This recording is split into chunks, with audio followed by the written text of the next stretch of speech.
Good evening. I am so pleased to welcome you all to this very special evening tonight. My name is Abigail Beeman, and I'm so pleased to be your MC. I'm a reporter with Global National based here in our Ottawa bureau, and I'm very lucky to have this real backdrop of the Peace Tower behind me, not virtual there. I also have the honor to serve as a director with CHES, the Center for Holocaust Education and Scholarship. Welcome to our launch event for Holocaust Education Month, All in the Telling, featuring Saul Rubinek. As is our tradition at CHES, we hold this opening event on the anniversary of Kristallnacht, the night of broken glass. On this night in 1938, Nazis in Germany torched synagogues and vandalized thousands of Jewish homes, schools, and businesses. Close to 100 Jews were killed. 30,000 Jewish men were arrested and sent to concentration camps. Kristallnacht marked a turning point. Conditions for Jews in Germany and elsewhere in Europe got worse, restrictions more severe. Nazis and collaborators soon began to carry out the systemic murder of 6 million Jews. Today, November 9th, marks the 83rd anniversary of that dark event. It also marks something else brighter, the 6th anniversary of CHES, born out of the need for fulsome Holocaust education here in Ottawa and launched in the face of rising anti-Semitism and hate. We are so grateful to have a number of sponsors and partners who made this special evening possible. A very deep thank you to all of those whose names you see on your screen right now. Before I turn to our chair, Mina, I have a few points of housekeeping to go over. Please note, first of all, you've all been muted to ensure sound quality, and your videos have all been turned off, except of course for our speakers. To ensure optimum viewing, we recommend that you close any browser windows or apps on your devices, except this Zoom, of course. Tonight, we'll be playing a few videos, and depending on your internet connection, if a few members of your house are watching together, you may all want to use one device to have the best viewing experience. We are very lucky to have a chance to ask Mr. Rubinek some questions tonight after his presentation. If you'd like to ask a question, use the Q&A function that you'll find at the bottom of your screen in the black control strip. We are aiming to have a more personal feel for this question and answer, and Mr. Rubinek would like to see you face to face to ask your question. So if your question is picked, you'll see a message on your screen that you have been reconnected as a panelist. That allows you to then turn on your camera and your microphone, and we'd ask you to do that so that you can ask Mr. Rubinek your question directly and he can see you.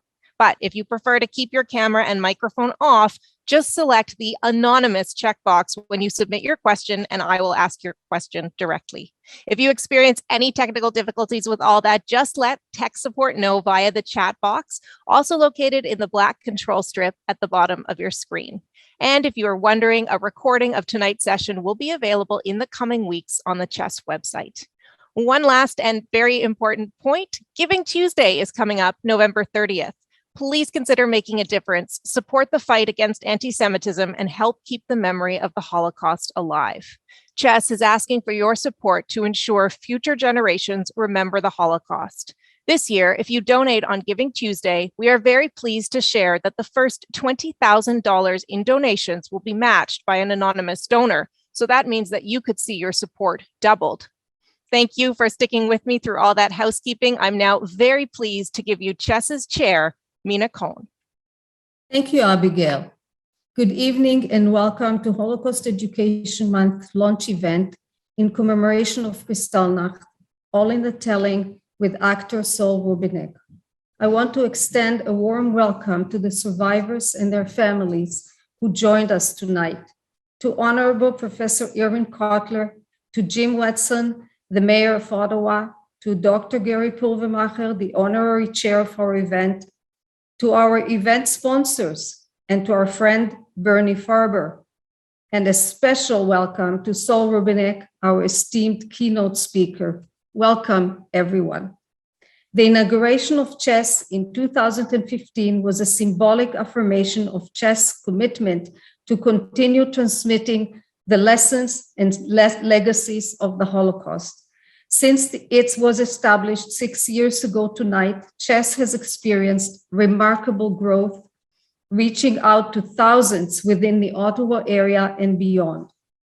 CHES programs throughout the year are offered in cooperation of embassies, institutions in Ottawa, and organizations across the country and overseas, and include the annual Holocaust Education Month program in November with events for descendants of survivors, outreach to schools with an annual teachers workshop, a speakers bureau, and more.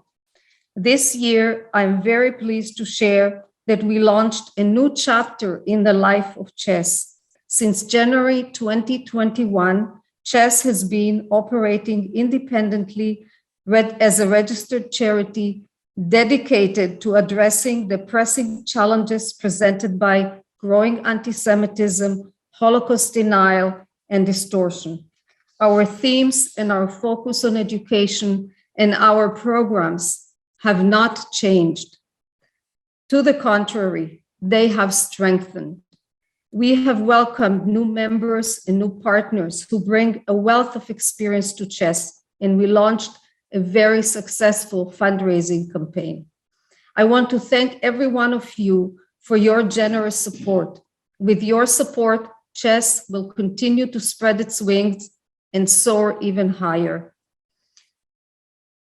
Our strength continues to lie in our dedicated team of volunteers, our committee, and the community support for our work. The Holocaust provides us with the most effective subject for examining moral issues, and we believe that the more and better Holocaust education is the best response to the rise of anti-Semitism and Holocaust denial and distortion. We strive to create better tools and strategies for educators across the province so they can teach and explore the lessons of the Holocaust.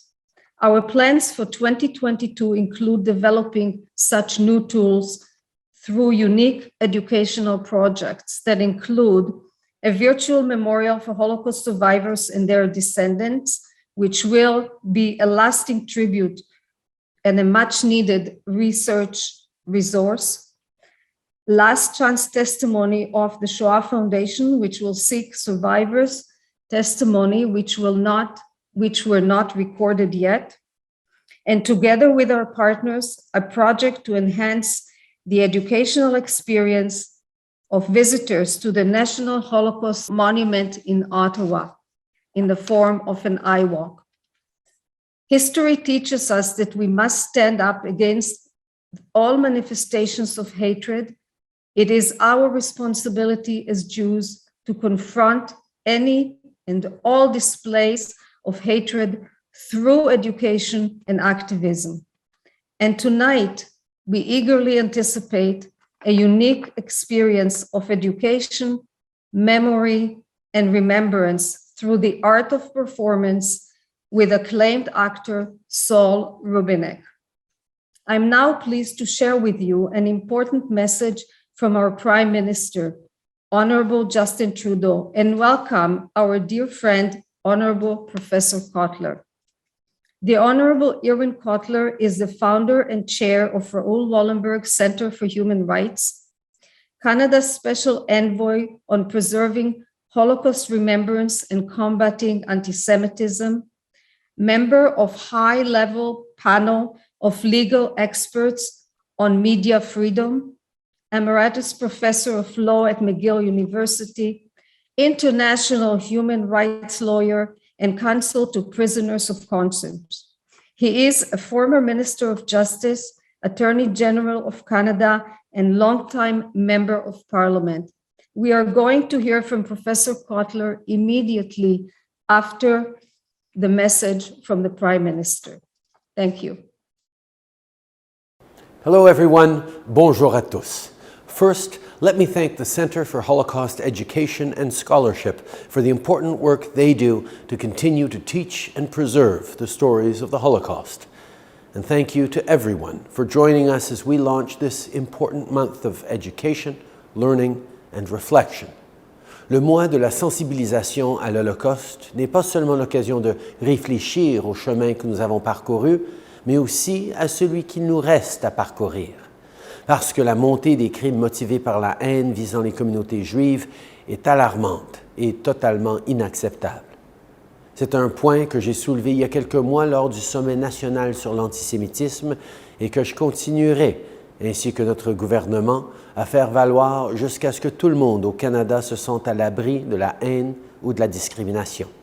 Together, we will continue to fight and reject anti-Semitism in all of its forms. To paraphrase my friend, the late Rabbi Bulka, we can go from the darkest chapter in human history to creating the prospect for a brighter tomorrow. And that journey begins with education and remembrance, which is our most powerful tool against the ignorance and cruelty that fueled the Holocaust. Canada and all Canadians must stand up against anti-Semitic attitudes that still exist in our communities. And we must continue to come together and act on the tragic history of the Holocaust so we can build a better future for everyone. Nous restons inébranlables dans notre engagement à marcher aux côtés de la communauté juive ici et partout dans le monde entier pour lutter contre l'antisémitisme. We continue to pledge, now and forever, never again. Merci. I'm delighted to participate in this launch of Holocaust Education Month, organized by CHES under its inspirational chair, Mina Cohn. And this is its 6th anniversary, and I've had the pleasure and privilege to participate in many of evenings that she and her exemplary group have organized. And tonight, featuring Saul Rubinek, and where we come together to engage and learn and listen and reflect, to bear witness and to act upon the universal lessons of remembrance and reminder, as the Prime Minister has just conveyed to us. Today, as Abigail mentioned, we mark the 83rd anniversary of Kristallnacht, literally translated as the Night of Crystals. I've always thought that this was a misleading and sanitizing metaphor, for this really was a night of terrorizing pogroms and was the precursor to the mass murder of 6 million Jews. Kristallnacht was not just a night of broken glass. It was a mass pogrom in which over 1,000 synagogues were torched, in which thousands of shops and schools and homes were destroyed, in which over 100 Jews were murdered, and where 30,000 Jews were subject to a mass arrest, rounded up, and then deported to concentration camps. And at the end of all this, the Jews themselves were asked to pay for the damages of having been assaulted. It is often said that the Holocaust would not have happened without 3 participants: the perpetrators, the collaborators, and the bystanders. But there was a 4th, la trahison des clercs, the betrayal of the elites, the doctors and scientists, the lawyers and judges, the church leaders and the journalists, the architects and the engineers. They did not torch the synagogues or burn the books or smash the windows or destroy the schools and the shops, nor did they themselves engage in the roundup of the Jews.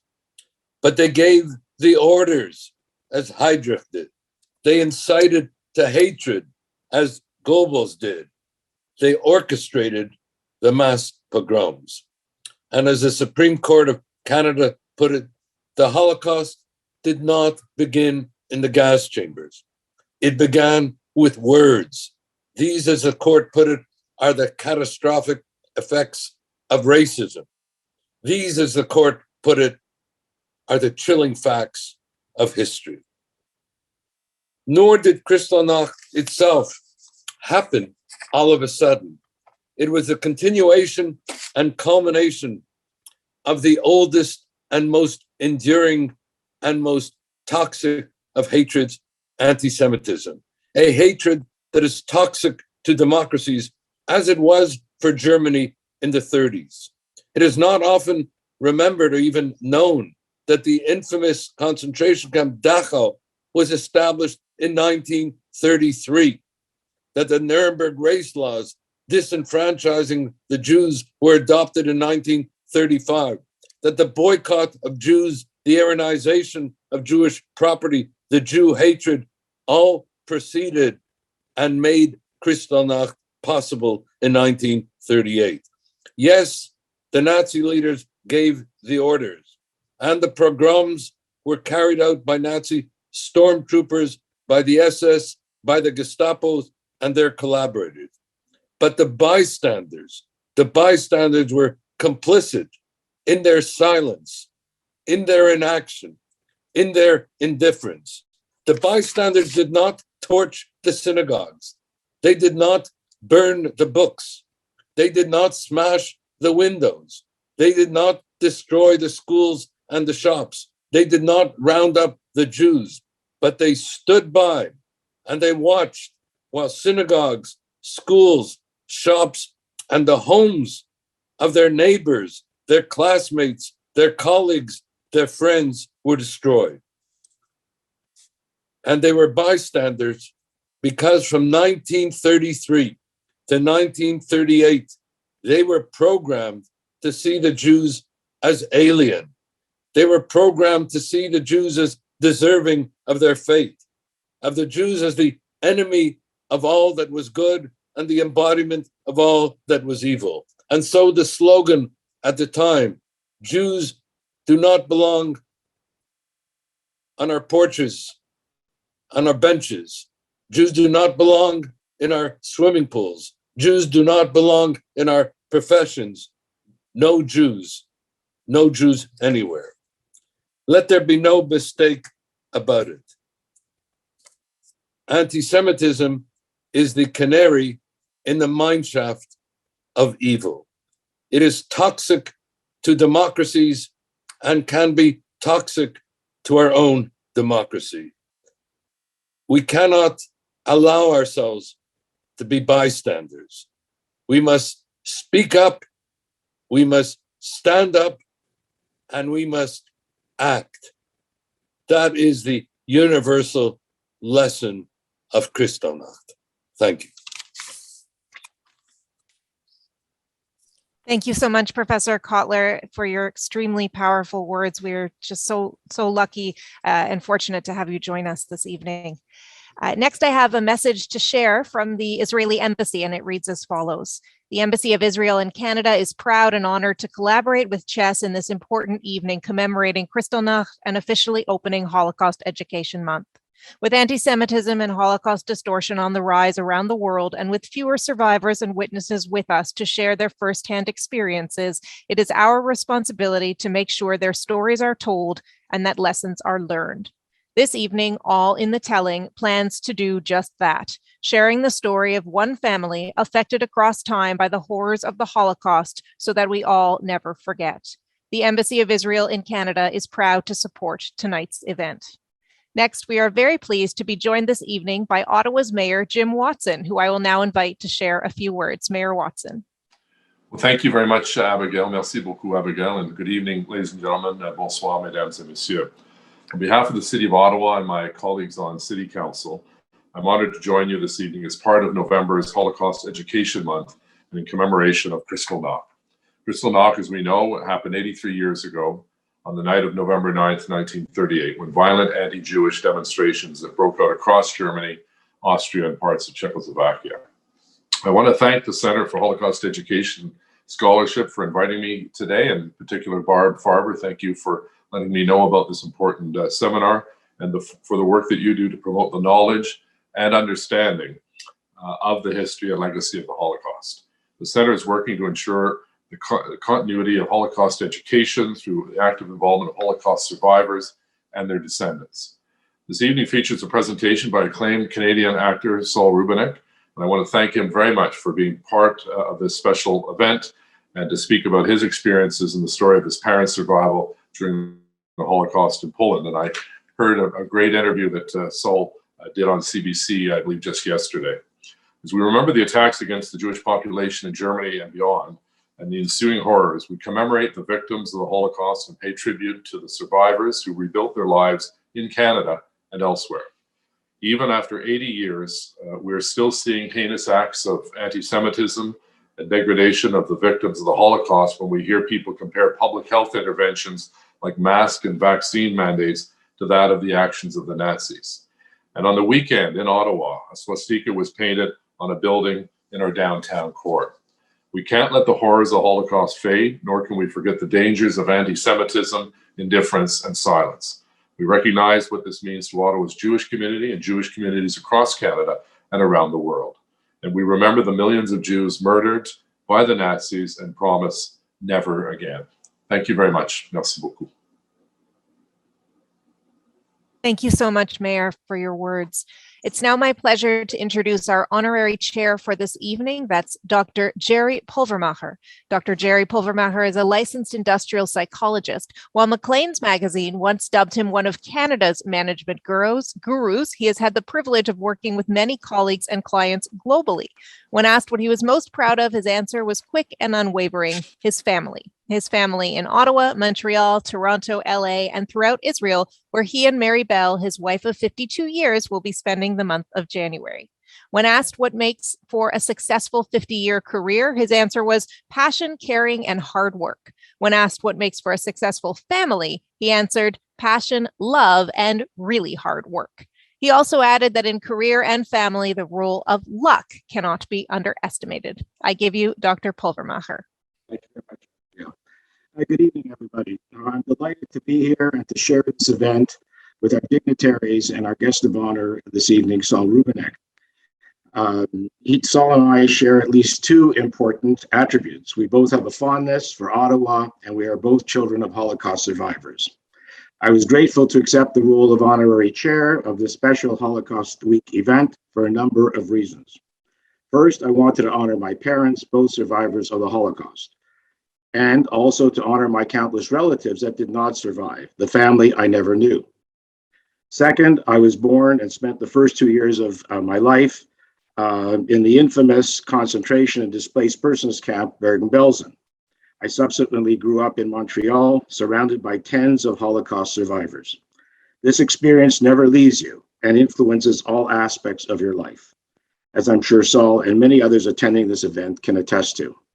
But most crucially, I accepted the honor because I'm completely committed to the concept of never again. I wholeheartedly believe that to build a society of tolerance, and specifically to fight anti-Semitism, the primary route is through education.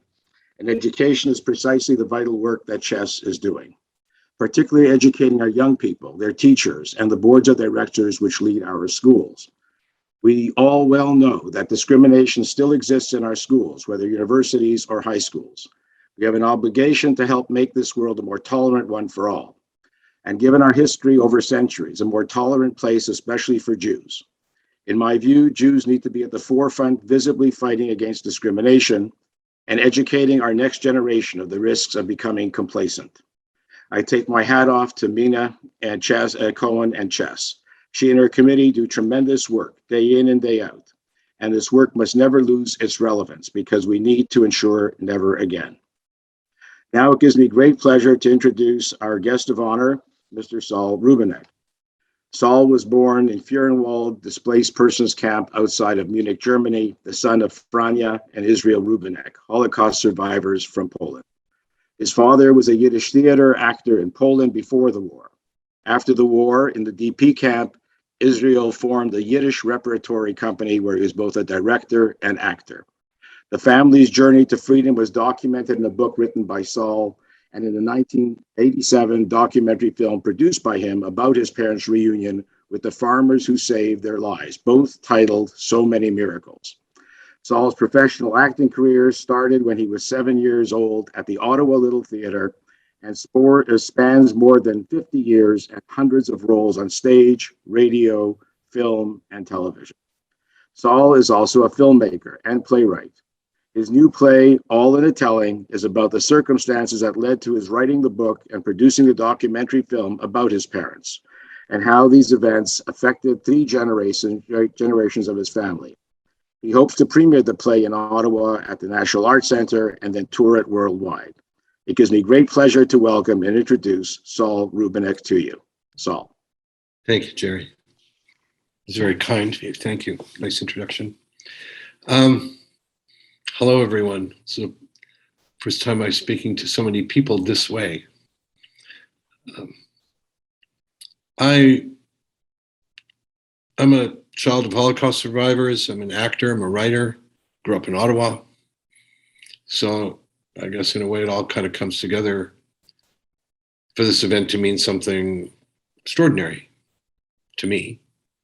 I'm very grateful to the Center for Holocaust Education and Scholarship for giving me this opportunity, to inviting me to share my thoughts with you.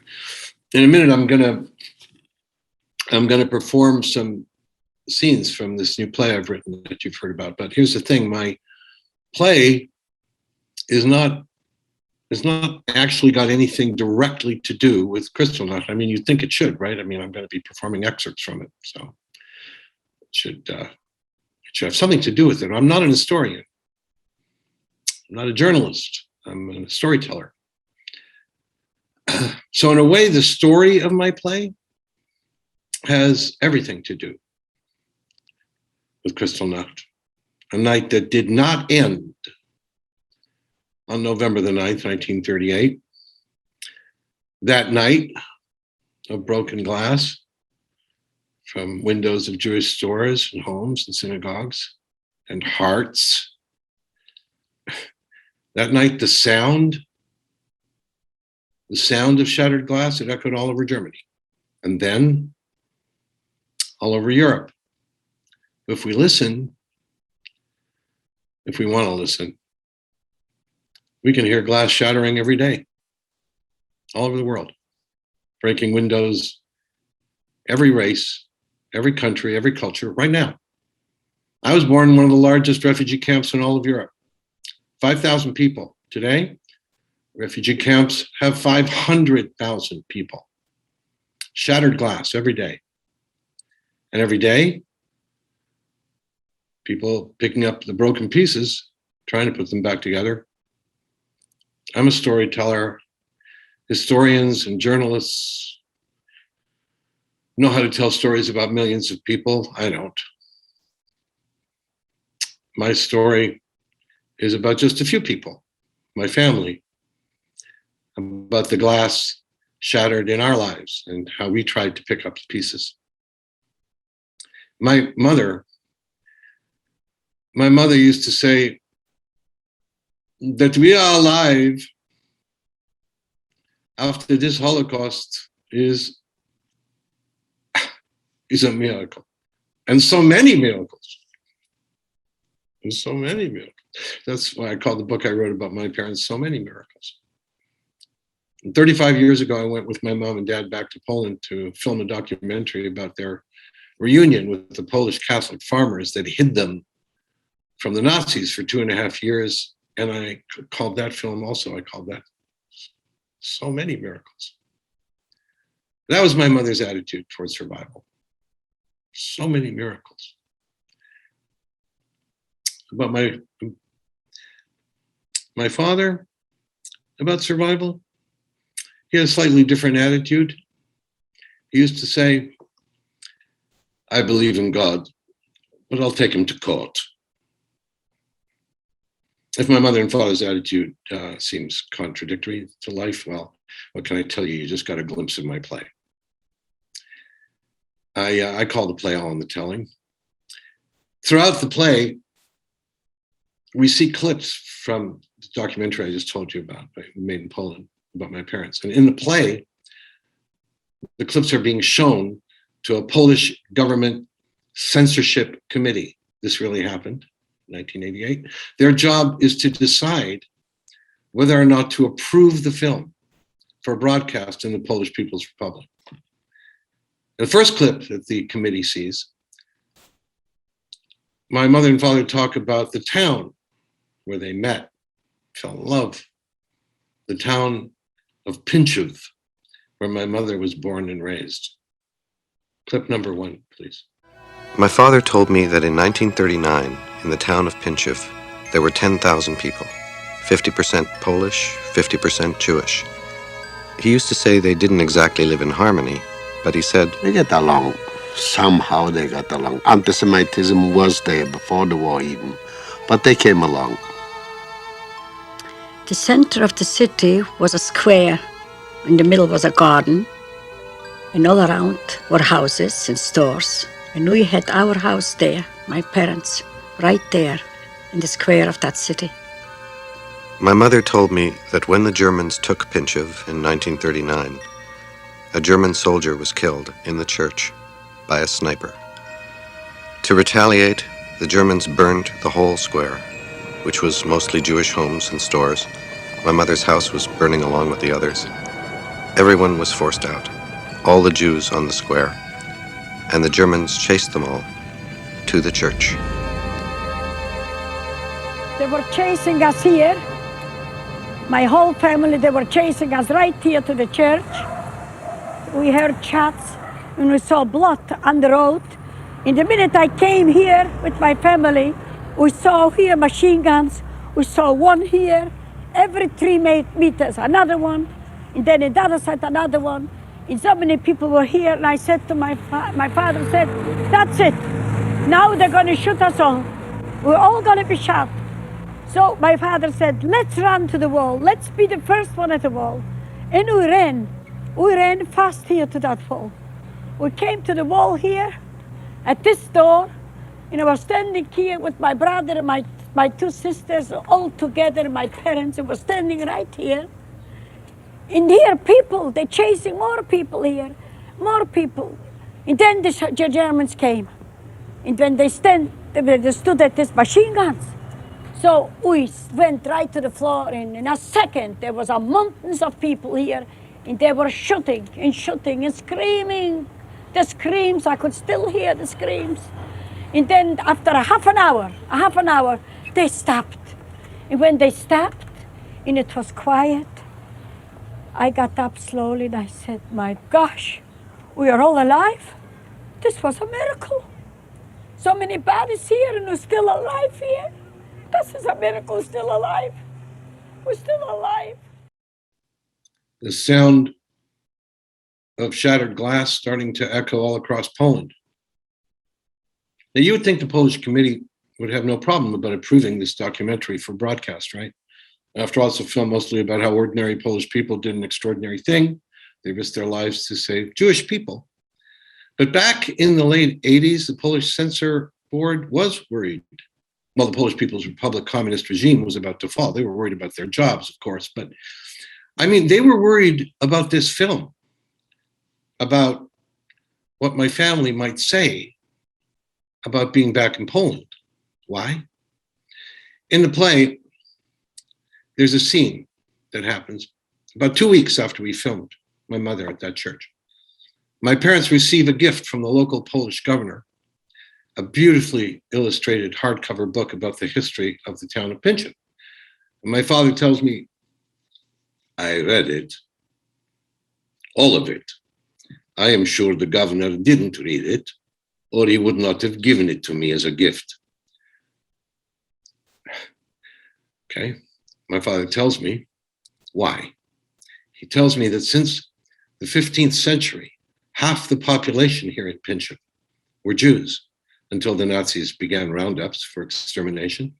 In this book, he says, there are only 2 references to the Jews of Pinchev.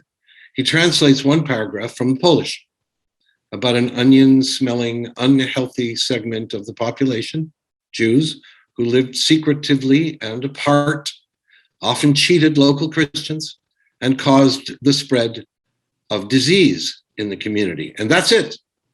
He says, that's everything about the 400 years of Jews in this history book of Pinchev, except for one more sentence that he translates. In autumn 1942, he reads, all Jews in Pinchev disappeared for unknown reasons. The book was returned to the governor's office with both those passages marked as the reason it was an unacceptable gift. Now, I managed to convince my father to let me have the book returned by our government translator and not do what my father wanted to do, which was to hand the book back to the governor personally. If you knew my father, you'd understand I was avoiding an international incident that could have put relations between Canada and Poland in jeopardy. That book was published 1 year before we filmed the documentary, in 1985. 47 years after Kristallnacht in Berlin, you could still hear the sound of broken glass in 1985 in Poland. And you can still hear it today in Poland, where if you write about Polish collaboration with the Nazis during the Holocaust, you're breaking the law. And you can hear glass breaking today in Hungary too, where history is actively being revised to suit the people in power. And you can hear glass shattered today all across America too, where everyday lies are promoted as alternative facts by politicians who fundraise on them, campaign with them, and get elected by people who believe them. This is a scene from the play. It takes place 44 years ago. I'm talking to my father and my mother. Well, I'm not really talking to them. I'm trying to interview them. I'm going to explain. My parents and me sometimes had a difficult relationship. In fact, right before the scene, my father and I weren't speaking. I was in love with a non-Jewish woman. Let's just say there was a lot of drama. My mother would speak to me, but whenever I called, she'd mostly cry. This has been going on for months. I was racking my brain. How do we get past this? So after thinking very, very carefully about it, I knew exactly what to do. I lied. I told them I needed to interview them for a book about their lives in Poland. Penguin was going to publish it. Okay, well, to help the career of their only son, my father would talk to me. My mother would try to stop crying long enough to let me ask my questions. But there really was no book. I invented it. I invented everything. I invented the book, the publisher, the reason for the interviews. I did it so that we would have a reason to talk together, to be together, to maybe we could all figure out how to live with each other. This scene in the play is me and my mom and dad.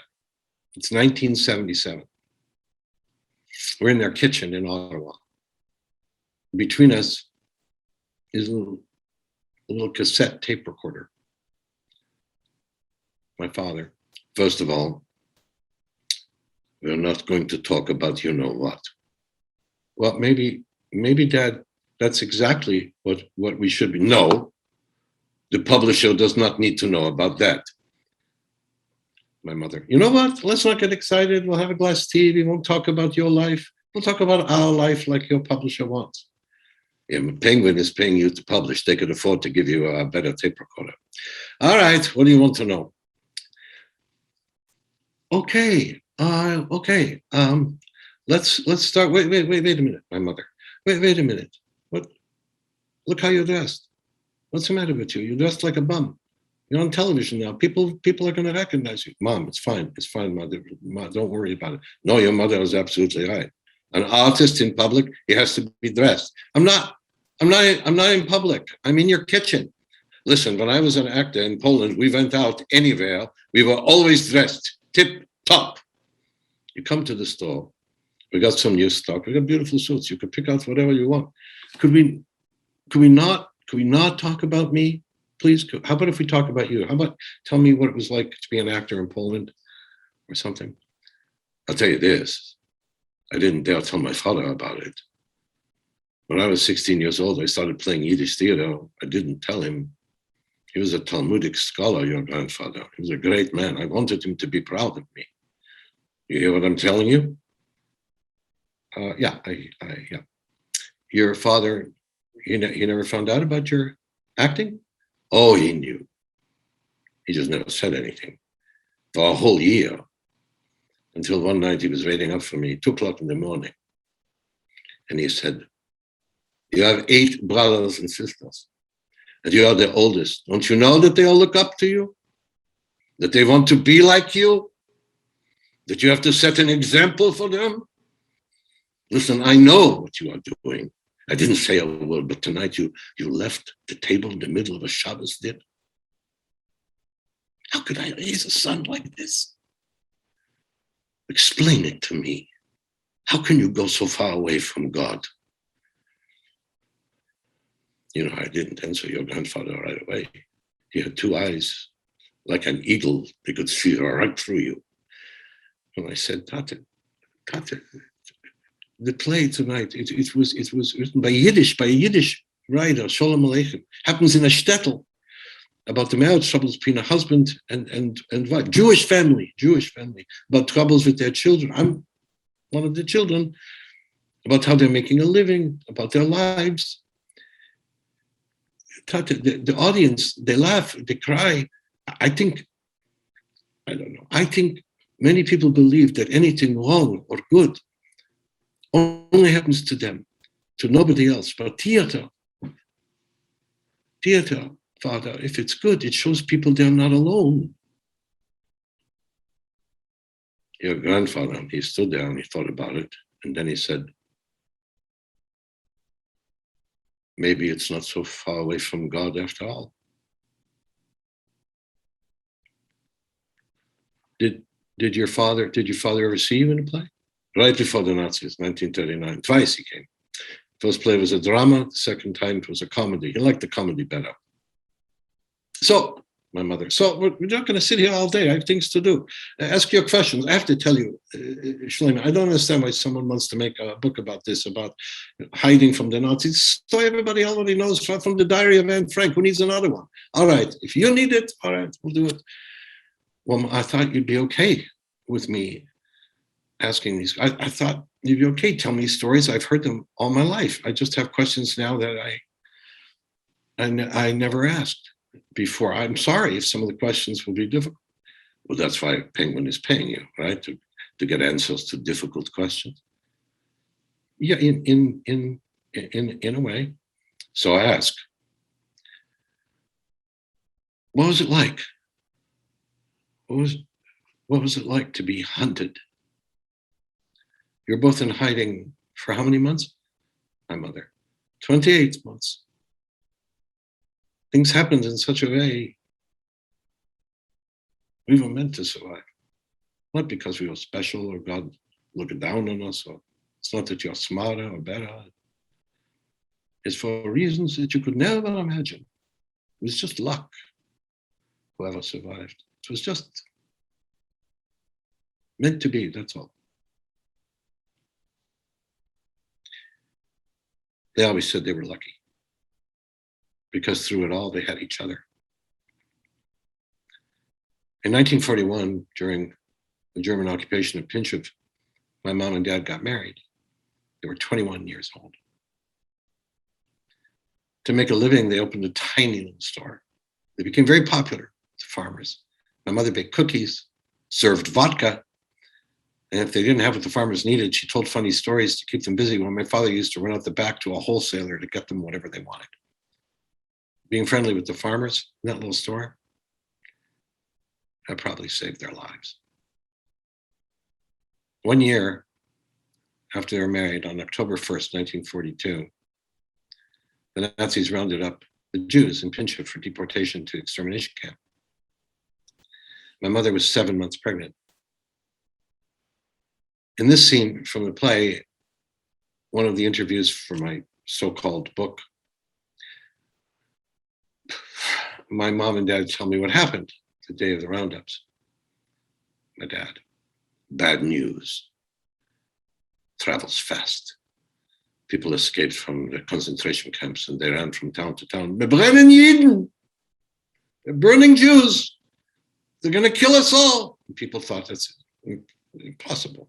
They must be crazy. Most didn't want to believe. But I believed. The whole summer of 1942, I was digging, making a bunker The way he made that bunker, your father, it was a masterpiece. At the bottom of the stairs, in the basement in the family house, he covered it with pieces of wood. On top of that, he put cement and clay. You couldn't tell it was there. We were sitting upstairs at the table, the first night of Rosh Hashanah. Me, your mother, her family. And right in the middle, we hear, Raus! Raus! Raus, alle Juden, raus! Raus! We looked through the window. We saw the Germans were gathering all the Jewish people from out of town and in town together. My mom. We ran straight down to the bunker, all of us, right from the table. The Poles were screaming on the square, where are the Greenfelds? Where are the Greenfelds? Our family name was Greenfeld. My grandfather owned the flour mill. Who didn't know us in Pinchuk? You could hear them right outside. Where are the Greenfelds? So they came looking for us, the Germans. They ran down the stairs, right on top of us. They were standing. That bunker, it wasn't big, but it was deep, so we could stand up, not move. We were afraid to breathe. Later, 2 hours later, I wanted to see what's happening outside, so I sneaked up and through a hole in the stones. I saw hundreds and hundreds of Jews in the square standing like mummies, just stunned, surrounded with German soldiers on horses, hitting everybody. And suddenly I saw my own grandfather. I didn't know what to do. I ran back to the bunker. They started to ask me questions. What did you see? What did you see? I couldn't bring out a single word. In that hole, my mother, in that hole, I was standing for what? 7 months pregnant? What do I have to look forward to? After 8 hours, it was quiet. We came out, square was empty. We thought the best thing now was to run to another town. Imagine for me, in the middle of the night, 7 months pregnant, to run through the woods 20 kilometers. But what could I do? I'm not going to die here. But after a month, they ran out of places to run. My mother was now 8 months pregnant. Clip number 2, please. Her father came to me and he said, listen, I want to talk to you something and listen to me carefully. We think, we are not sure that everybody's going to get killed. And I'm sure you can be alive. Run away with your friends to Russia. Right away I said, no, I'm not going to do it. I'm in love, I love my wife, and I'm not going to save my life by myself. After a while, I'm going to live, and no, I cannot do that. And I'm not doing it, and don't ask me anymore, and I don't want to talk about it. And that would stop the talking.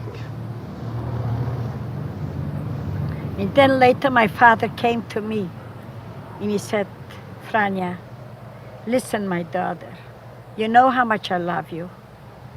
I spoke already to Israel and I told him to run away. You know that he could save his life. You cannot run anymore. Tell him. If you're going to tell him, he's going to listen to you. Because he loves you so much, he's going to listen to you. And why should you both die if one could survive? Why? So I saw that my father is right. It talks sense. So I said, okay, I'm going to talk to him. When I went and talked to him and I said, Israel, you could save your life. Father is right. You go out, you're going to both get killed. Save your life. At least one will be left over. He said, what? You just tell me one thing. Would you do it if it would be the opposite? So I said to him, I don't know how to say I would do it. I cannot run. He said, but just tell me, would you do it if you can? Well, I didn't answer. What could I answer? He said, that's all. I don't want to talk about it. And it's not fair you even asking me to do such a thing. And he walked away and that's it. And then my parents heard a rumor that back in Pinchov, a Polish woman, Zofia Bania, was looking for them to help them. They knew Zofia. She was a farmer's wife from a village just outside Pinchov. Clip number 3, please. byli u mnie, to się chciałam tak zobaczyć, porozmawiać z nimi. 40 years have gone by since I have seen the Rubineks. After so many years, I wanted to talk to them face to face, to talk over how we lived through everything, the hard times. In the war, I felt so much pity for them. It was impossible to betray them. Lubiłam ją bardzo. I especially liked Frania, Mrs. Rubinek, very much. I loved her as if she was my own sister, even though she was Jewish. Sometimes I didn't have money, and when I went to their store, Frania would give me a little food and other things on credit. We got to know each other, and she liked me very much. Once she asked me, when she was still in the store, if she and her husband could be hidden in my place. I wanted to think about it. I didn't know if I should take them in or not. My son Manek was only 6 years old. We hardly had enough to eat. I wanted to live through the war somehow. I took them in. They gave me money. We helped each other. Even though I was very young, I was quite aware too. I felt I had an obligation, human duty. I felt that responsibility to the last moment. The Rubinek were with us. I was afraid of death the whole time. I could not tell our neighbors that we were hiding Jews. After the war, they were angry that we did not trust them. If one word slipped out, even one word, it could have been my death. After some time, my husband wanted to throw them out, but I told him no. We couldn't. We have to keep them. It would be on my conscience for all of my life if they met their death because of us. When I told him all that, he hit me. He beat me a lot when we fought over this.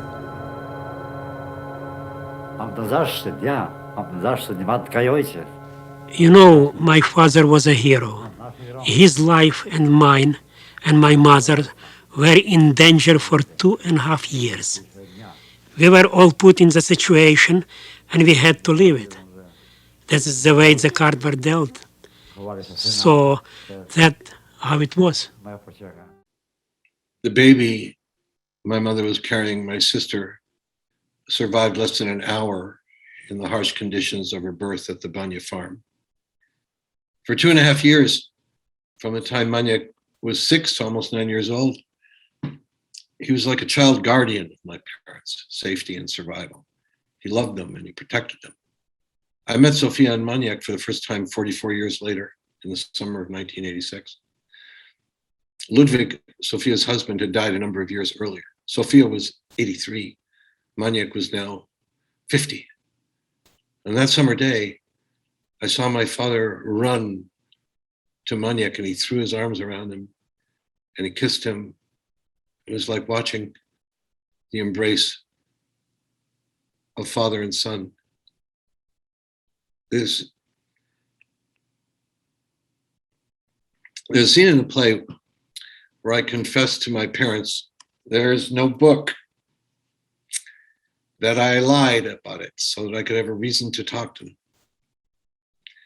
First, they're shocked. Then my father, I have to hand it to him, is able to joke about it. I don't know what bothers me more, that you are with a non-Jewish woman or that Penguin is not publishing the book. But I don't let him off the hook. I say, why? Why? I'm so traumatized that I'm in love with someone who's not Jewish. What are you so afraid of? Me. Everything. The world can turn on you. It could happen here. What happened in Europe? Any people ripe for it. Just look what people did to each other over the last 3,000 years. I am not an Orthodox religious Jew, but if you will come to me right now with a gun and tell me that I should convert, if not, you'll kill me, I would give my life. You see what anti-Semitism did? Made us proud, made us strong, made us to keep our identity even in the face of inquisitions and pogroms and genocide. But as you see, you give to us a few decades of tolerance and peace. Maybe it's not such a big thing to marry the neighbor's daughter. Luckily, during all those interviews with my parents, the interviews took place over a period of 10 years. Luckily, there was actually tape in the cassette recorder. I decided to write that book, and it got published. By complete coincidence, the publisher turned out to be Penguin. As for me and my parents, when our daughter Hannah was born, and afterwards our son Sam, my parents looked at their grandchildren, and all the anxiety, let me be honest, most of the anxiety went away. This is from my play, but like the rest of the play, it's also from my life. When our daughter Hannah was born, Eleanor and I thought long and hard about when she should be told about the Holocaust, about my parents' survival, about the murder of all her Jewish relatives. I knew about the Holocaust way before I was ready to understand it. I don't remember a time when I didn't know about it. This is me, 6 years old, in the schoolyard. You have grandparents? Yeah, mine were murdered. Well, I wanted to be special. I was a child. It wasn't until I had my first sleepover at a friend's house when I was 8 years old that I realized his parents didn't have nightmares and cry and scream in the night, and that my friend didn't have to go into their bedroom to see if they're okay.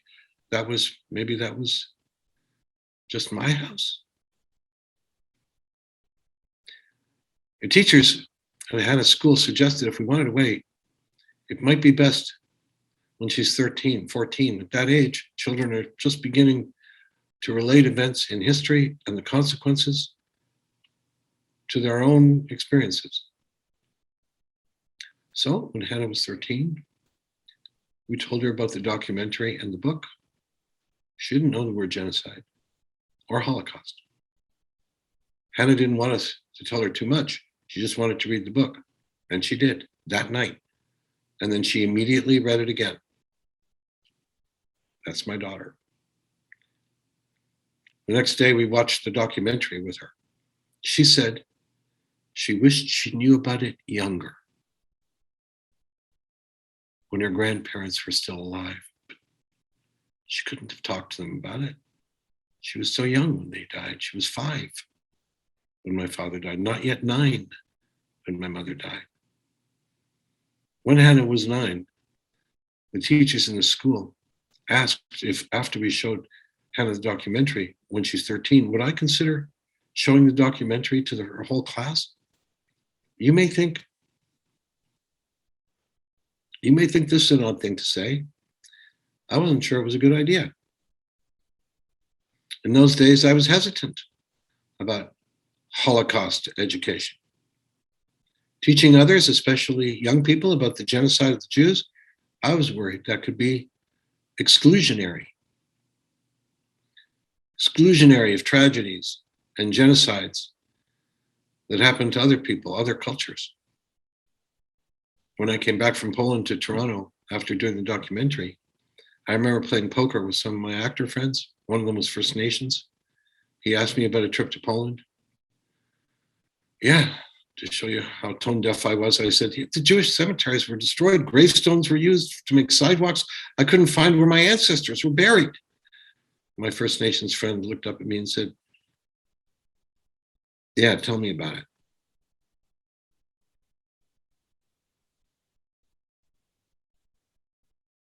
I'll never forget that moment as I connected to its history. I hadn't thought of it.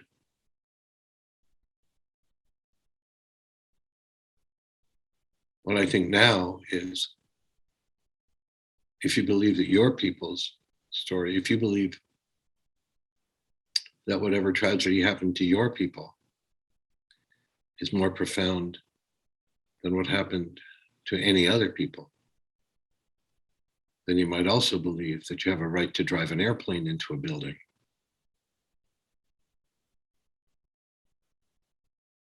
Today, Holocaust education includes the term anti-racism, and it holds out its hand to other cultures, other nations, others' tragedies. Back then, I wasn't so sure about sharing our story with Hannah's class. And then my wife Eleanor said, what if it's an opportunity to inspire the class to investigate their own personal family's history? What if the school would commit to a personal history week? That did it. That made sense to me. But we were blindsided. When Hannah was 9 in 4th grade, she told us she heard her best friend Charlotte brag to other kids that her great-grandfather was Hitler's bodyguard. Hannah didn't know who Hitler was. I don't even think she knew what a bodyguard was. We forgot all about this story. We didn't take it seriously until later that same year. And this scene from the play, Hannah and Eleanor, Hannah's off with her friend Charlotte playing, and Eleanor and I are having coffee with Charlotte's mother, Lily. Lily was from Texas. Lily, me and Eleanor, Lily. My dad's parents are from Texas, so they did not want him to marry my mom, Eleanor. They didn't like her? No, I hadn't even met her. My dad was in the army, stationed in Germany. He fell for a local German girl, but they got married. They settled in Texas. Now his folks like her better than they like him. Yeah, my parents in Poland, they want her to go out with my dad because he was an actor, Eleanor. Saul's parents were not happy about me at first because I'm not Jewish. All right, but you charmed him, Eleanor. No, I had children. Oh, grandchildren cures everything. Yeah, I was raised by my grandfather. He's pulling me something fierce. Eleanor, in Texas? No, Nuremberg in Germany, till I was 10. In Germany, so you speak German. Ja, ich spreche fließend Deutsch. That means, no, I know what it means. Sprechen Sie Deutsch? Yiddish, I speak. It's basically German, Lily. It's German from around 1,000 years ago. Oh, I didn't know that. Yeah, my mother's dad raised me. He was great. Eleanor, and your grandmother, his wife? No, I never knew her. Died young before I was born. Eleanor, so why were you raised? My grandpa? No, my mom had to be in Texas with my dad, some green card citizenship kind of thing. I mean, I saw him, of course, my mom and dad, all the time, a couple times a year in summers.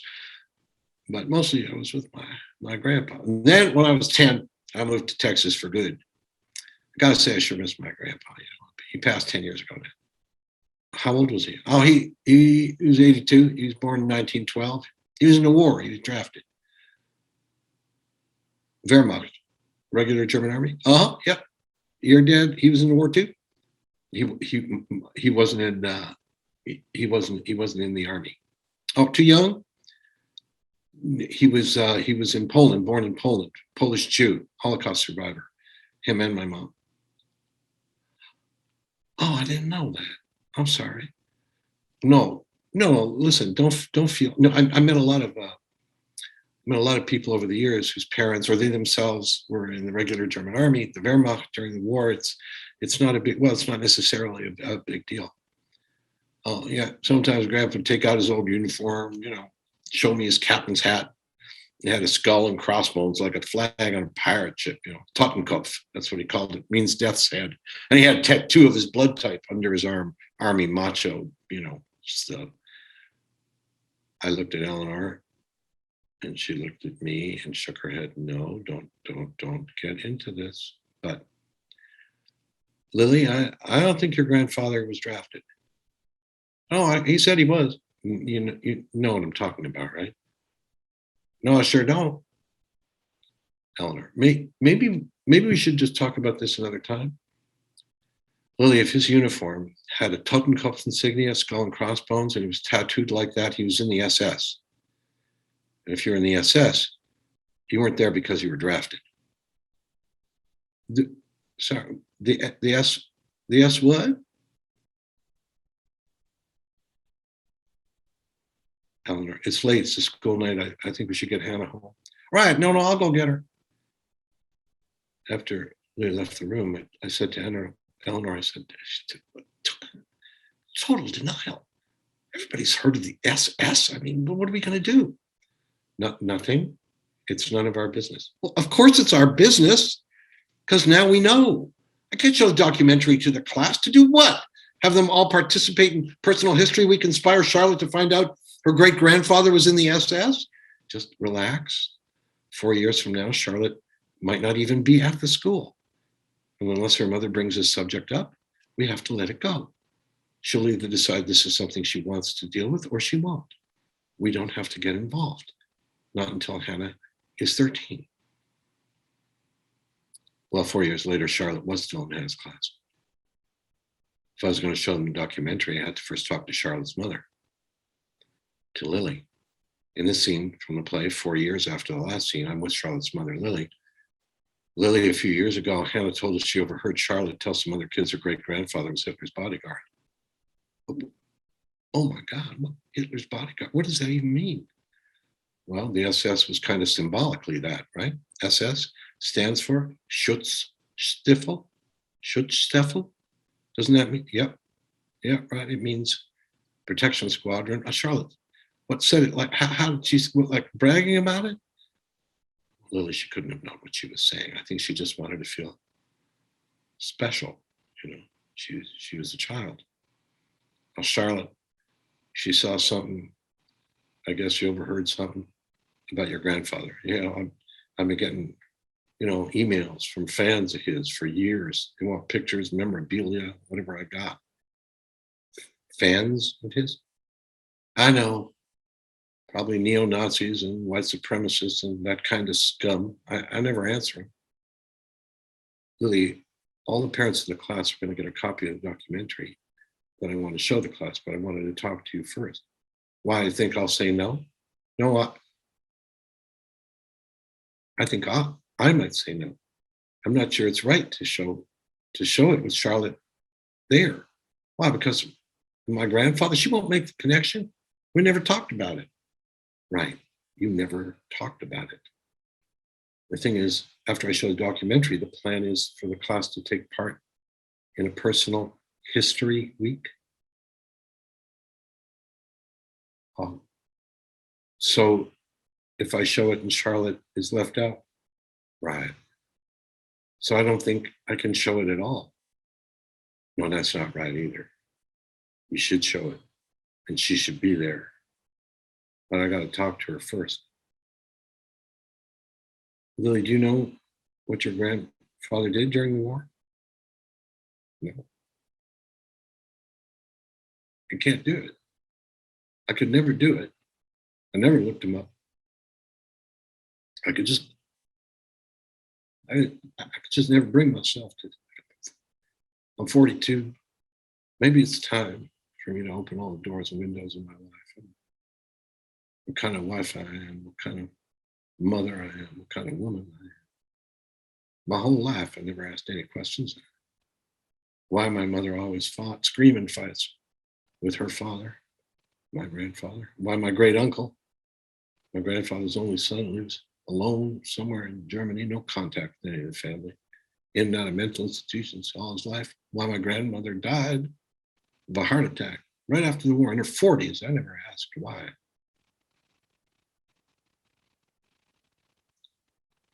What was his name, your grandfather?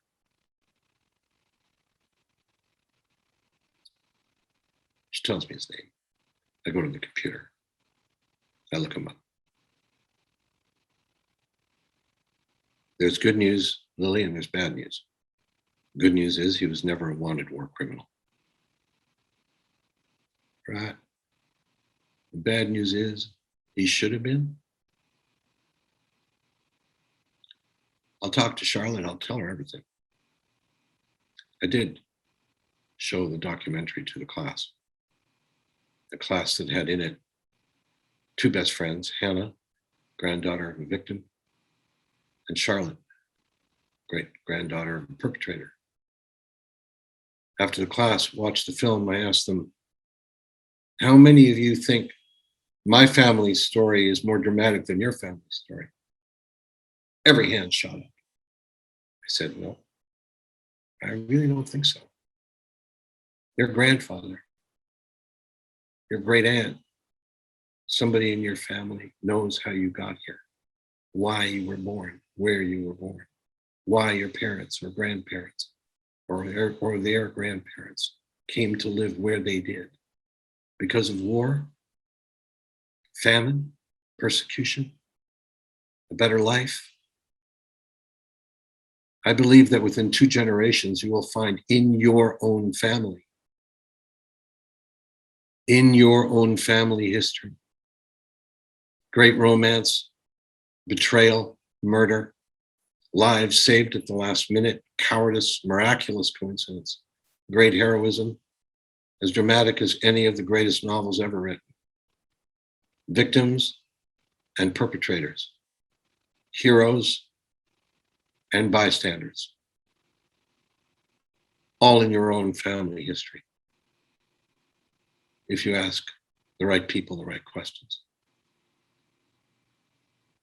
Hannah's class did find out things about their own families, and they shared those stories with each other all week long. One 14-year-old girl in the class said this to me with a kind of naivety and startling wisdom that can only come from the innocent. If everybody told stories to each other like this, wouldn't genocide be impossible?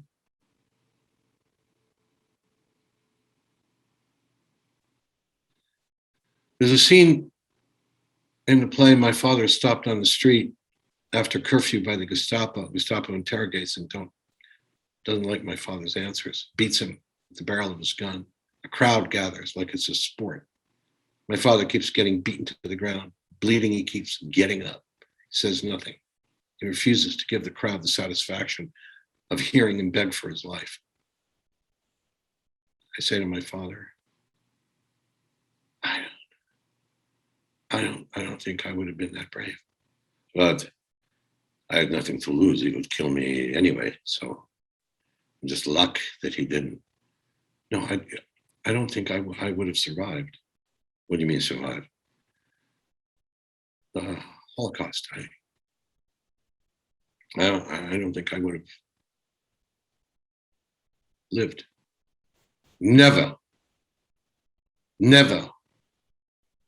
do you say that, not to me. Survive, not survive, be brave, be a coward, save other people, betray other people. You don't know what you are going to do until that minute when you are in it.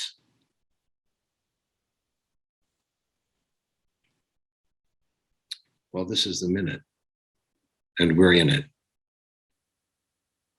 Do we know what we're going to do? Right now, 83 years to the day after Kristallnacht. Racism, fear, hatred, violence against immigrants, people of color, Jews, the LGBTQ community, anyone considered other, all on the rise, all over the world. This is the minute.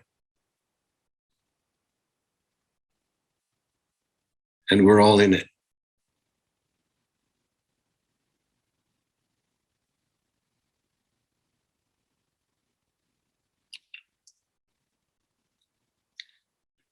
Thanks for being here and letting me share some of my play with you. I'm going to hand this over to Abigail now for any questions you might have. Thank you so much, Mr. Rubinek. I know that as you were speaking, you probably were not seeing the messages flood in, but you've obviously moved so many people here tonight, and there's just been a flood of messages of thanks and of appreciation for what you've shared. We do have some questions, which I will get to, but I'm just going to run through a reminder of how to ask a question for those who may not have entered them yet. So we'll start with the questions that we have, but if you would like to ask a question, you just go to that Q&A function at the bottom of your screen in the black control strip. If your question is picked, you'll see a message on your screen that you've been reconnected as a panelist, and that allows you to turn both your camera and your microphone back on.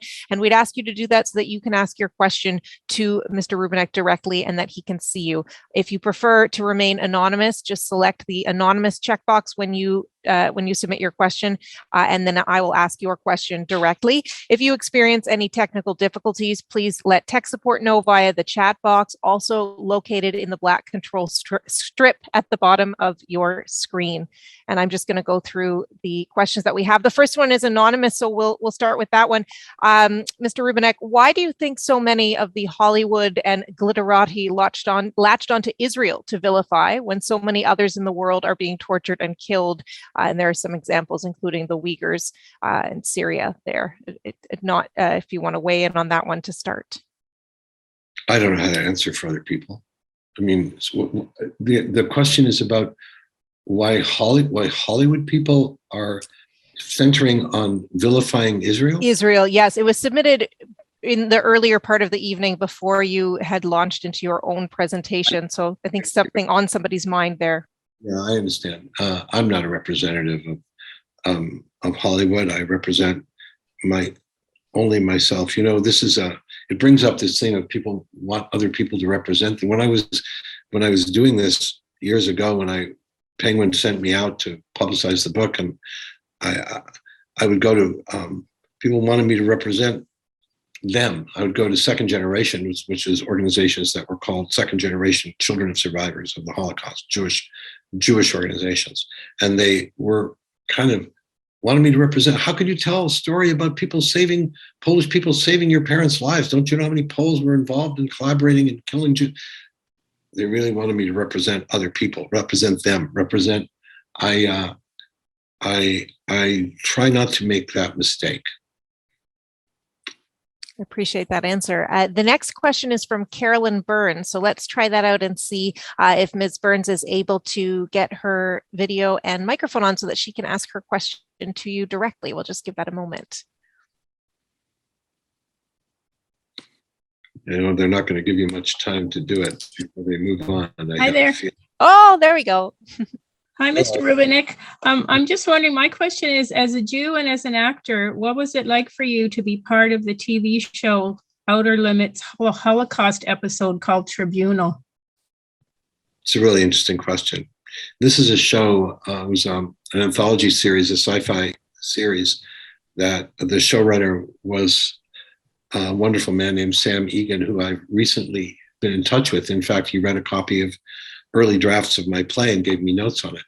When I first was offered this thing, it's over 22 years ago, I was concerned about a show that was, I didn't even read it yet. I knew that it was going to be time travel, and it was an hour-long sci-fi episode about a Nazi hunter who ends up going back in time, back to Auschwitz, and rescues his own sister. And I was very concerned. I remember I said, could somebody put me in touch with this writer? It turned out it was actually the showrunner, the boss of the series, Sam. I'd never met him before. I got on the phone with him and I said, Sam, I'm very flattered for the offer. I'm concerned that a sci-fi half-hour show about time travel in Auschwitz might trivialize the Holocaust. And he said, yeah, I know, right? Me too. I'm worried about exactly the same thing. You are? Oh, yeah. My father was in Auschwitz, he said, and I'm concerned about it. I showed him the script. He said, go for it. And I said, you know, I think I'm going to do this. He said, don't you want to read it? I said, oh, I want to read it, but I think I'm going to do it. The fact that he was also nervous about it gave me confidence that all we could do is try. I was very proud of that episode. It was more than the sum of its parts. It was a sci-fi episode, but it had a lot of heart. And had the blessing of his father, who was an Auschwitz survivor, I met. And they rebuilt Auschwitz, parts of Auschwitz, and it was outside of Vancouver, and it's directed by a wonderful director, Mario Azzopardi. And I worked with Lindsay Krause. I worked with wonderful Jan Rubisch, the great Canadian actor, opera singer, was the bad guy, was the Nazi that I was hunting. I knew him really well. It was an extraordinary experience, and one of those things where I could have just turned it down because it sounds like it's going to trivialize, right? But Sam Egan was so great. He's still great guy. And he was so honest that I couldn't turn down. I was always grateful for his honesty, and I'm really proud of the fact that I did that show. Thanks for your question. Great question, and I'm glad we had a chance for you to ask that directly. Thank you.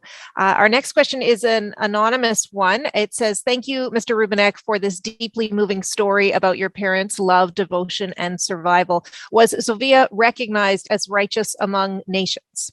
Yes, she absolutely was, as was Ludwig, as was Maniak. Yeah.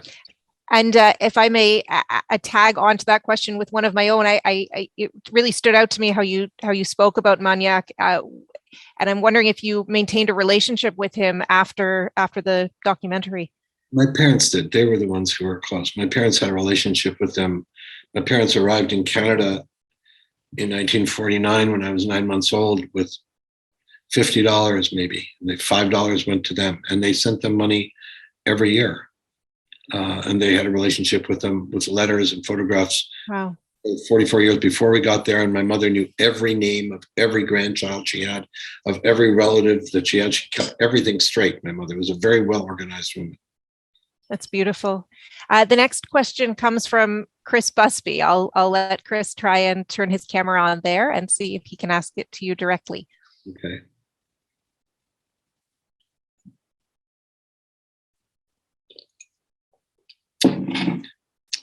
They're only going to give you so much time, Chris, before they play the music and walk you off. I think we're pretty generous here.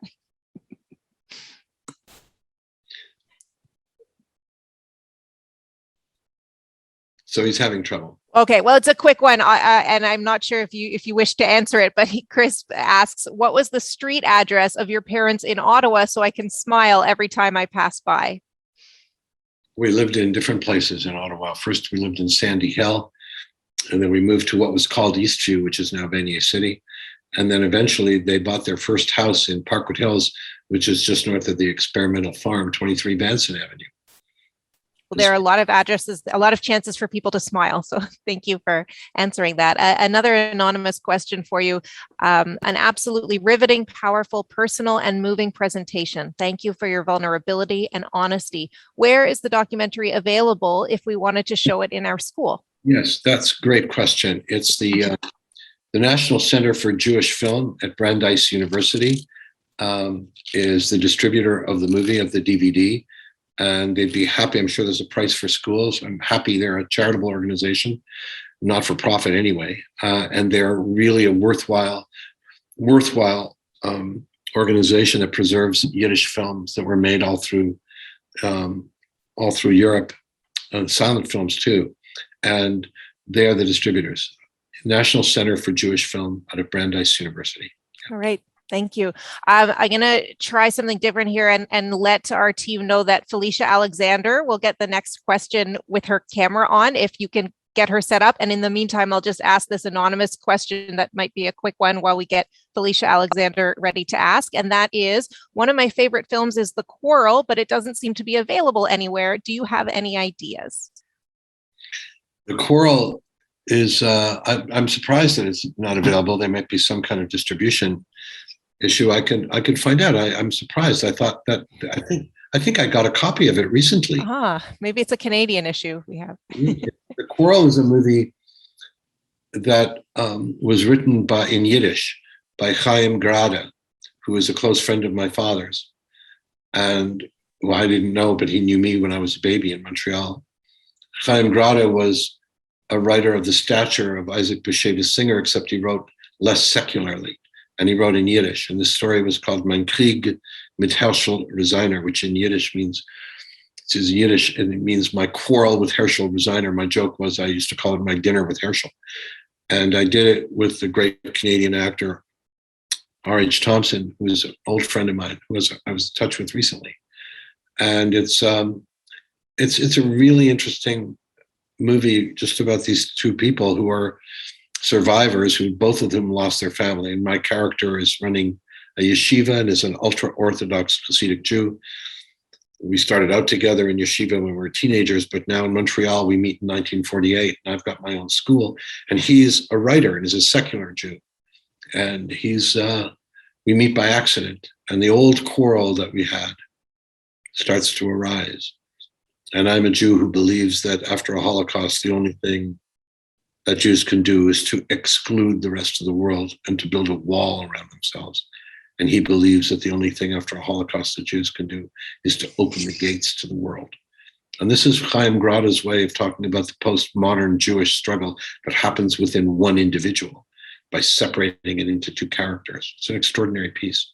Oh, thank you for sharing. I'm now going to move to Felicia Alexander, who has a question. Let's see if we can get that video and microphone on. I really appreciate people trying to do this. I love to answer questions when I can see the people, but Makes such a difference. Technology has its own challenges. Well, I'm hoping this one will work out because there's a bit of I think a missing word in the question, and I'd really like to know what Felicia wanted to know from you. So I'll just give it a couple more seconds if you want to ask me something in the camera? Yeah, sure. So the next question is from an anonymous person, and just I'll come back to Felicia if that's going to work out. But in the meantime, very important question: where will your play be staged and when? I have to finance my play, and I have a wonderful producer, Corey Ross, who is an old friend who's very experienced theater producer. He's right now responsible for the wonderful Van Gogh immersive exhibits that are all over North America. Corey and I are trying to figure out how to do it. It's an 8-person play with 16 characters. It takes place over 3 generations. It's not easy. So it's a work in progress. I was supposed to workshop it. I had just finished the first draft of it before COVID hit, so I was able to workshop it with different actors. Actually, I had Judd Hirsch in my living room playing my own father right before COVID hit. Judd is an old friend of mine. And I had a reading with my friends who are wonderfully critical, as you can imagine. But then all the workshops had to happen this way, on Zoom, one with just a couple of actors at a time. Workshops are a way that a play gets better and better. And so eventually, it'll have a director and it'll have a budget. I'm hoping Corey stays interested in it, and it doesn't end up being too expensive to produce. But one of my dreams is to do this in Poland. In fact, I'm going after my Polish citizenship, which in Poland is the way they do it is I haven't really lost my citizenship. I'm regaining it, reaffirming it, because my parents didn't lose it when they left. I would like to be a Polish citizen, putting this play on in Polish and in English in Warsaw and in Poland. That would be really important for me to do. Anyway, you can't live without dreams and hope, right? Beautiful. And Felicia's question seems to have disappeared from the list, so I'm going to move on. And I'll try again to flag that I will go with an anonymous question for now, but that the next question will be Camerlyn Lawrence's question. So perhaps if Camerlyn Lawrence can be made a panelist so that that question can be asked on video. In the meantime, thank you from the bottom of my heart for sharing yourself with us, Saul. What advice do you have for all young people, from the least to the greatest and from all identities? How should they learn, process, and then act in their lifetime regarding this critical topic of Holocaust? Oh my God. Question. The first thing I'll tell you is the first play I wrote, you know what the title was? Terrible Advice. How would I advise? I was talking to a good friend of mine, said, I wouldn't say that, you think Holocaust education should wait that long. I think you're going to find a lot. That's a very unpopular point of view. I said, look, again, I don't represent anybody. This is what Eleanor and I thought long and hard about. It happens that my children, both Sam and Hannah, went to a Rudolf Steiner school. It's called Waldorf Education here in North America. We like the education system. And we like the teachers, and they're both lifers. They both started in preschool and went all the way through to grade 12 in the Rudolf Steiner system. And very often you have the same teacher from 1st grade to 8th grade, almost like another parent. And it's development from the inside out. It's called anthroposophical education, which means education of the soul. It's not a religious school, it's a spiritual school. And we wanted our children mostly to be kind. And they are. I'm very, very fortunate that I have wonderfully kind children. And it was a decision that Eleanor and I made. To me, her background, her Scottish and Celtic and background is just as important. And the history there is just as important, certainly just as dramatic. We had to figure out what we thought was right. I was basing it a lot on what happened to me. And the fact that I didn't know a time when I didn't know it. And I didn't have to know it, but my parents were survivors. It was all the people that were coming to the house. It was the fact that they cried in their room at night. But that was not my kids' experience. And nor did I want to burden them with the deaths and genocide and the darkness of humanity so early. You're born in First Nations, you're African American, you're a person of color, you're depends on your sexual orientation. You may already be experiencing persecution or watch persecution in your family without being ready for it, and there's nothing anybody can do about it given your environment. And I have no advice for other people. All I do is I write a play about my family, what happened to us. It's mostly about parents and children, as you can tell. I'm not trying to educate anybody with my play. I'm not an educator. I am a storyteller, and I hesitate to advise others, which is why I wrote a play called Terrible Advice. I see that Kemerlin already has her camera ready to go. So go ahead, just unmute. Perfect. There you go. You can ask your question directly. Hello. Hello. So I grew up with a World War II veteran as my great grandfather. And so my earliest memories are of his experiences with the 1st Infantry Division and everything that he carried with him from that. And so it's always been heavy into my personal identity, what it means to stand up for others and to be there in the moment when something is actively happening. But what would you say is the best advice for being an ally more than just in the moment, but just in everyday life? I'm not sure I understand the question, Kemerlin. I'm, as I say, I'm so hesitant to advise others.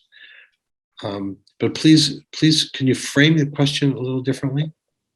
So when I see something happening, because I've had this upbringing that is very, if you're going to have regrets, make sure it's, not for the things you didn't do that you should have.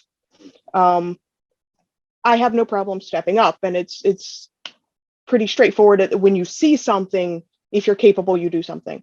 But as far as the everyday things, be it education, be it how you present yourself, that sort of thing. I think if we're talking about the same thing, if you're talking about what do you do in the face of persecution, what do you do in the face of intolerance, what do you do? Like my father says, I don't think you know what you're going to do until you're in it, till the second that you're in it.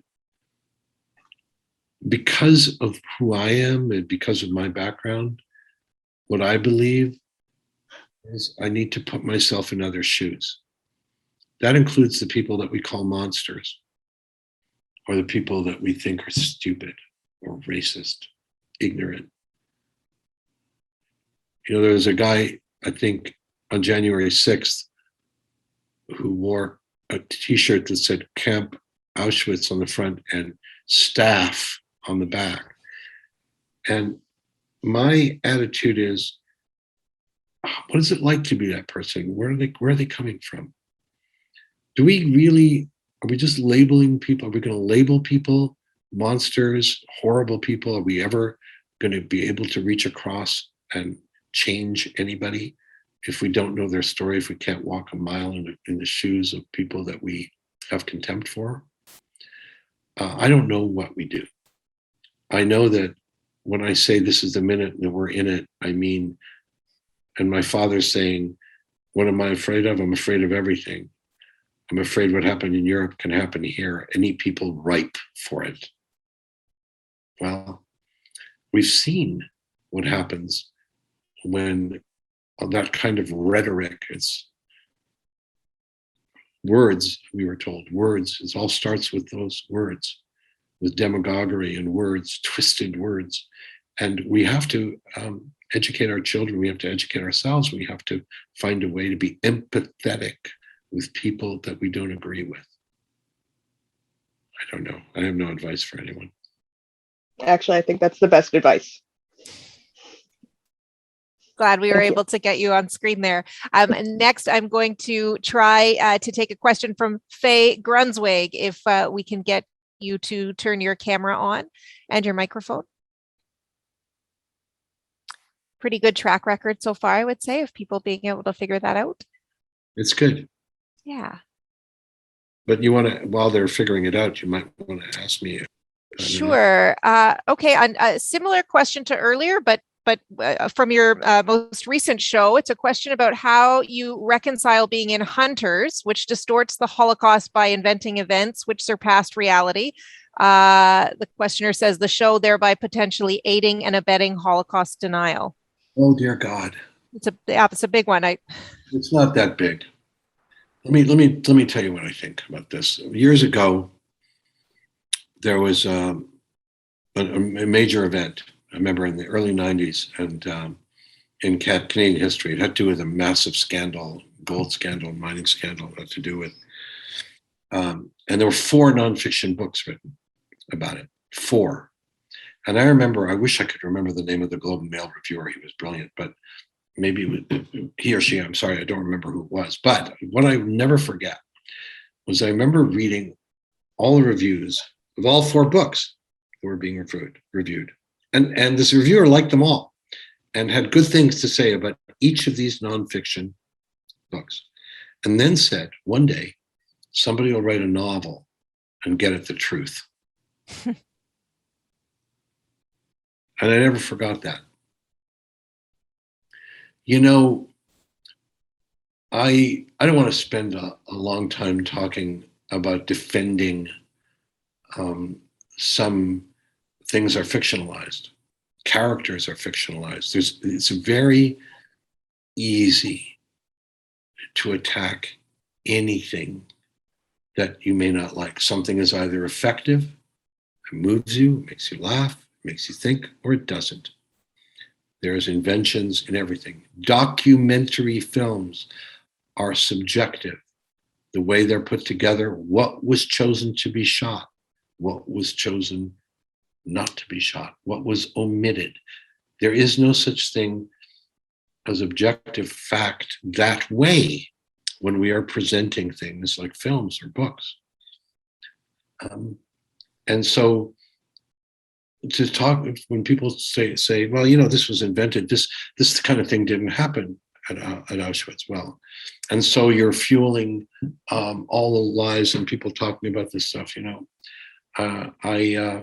I think it's a legitimate question, but I think that everything I'm involved in my life is to try to get at the truth through fiction.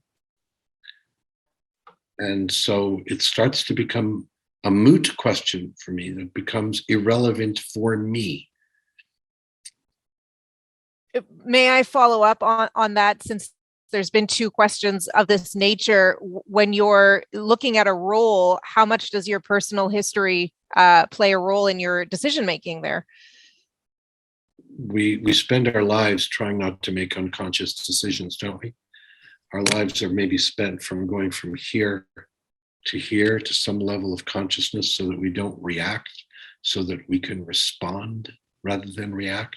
And as we get older, and probably not wiser, but if we try to be wiser, if we have the right friends and the right partners and the right,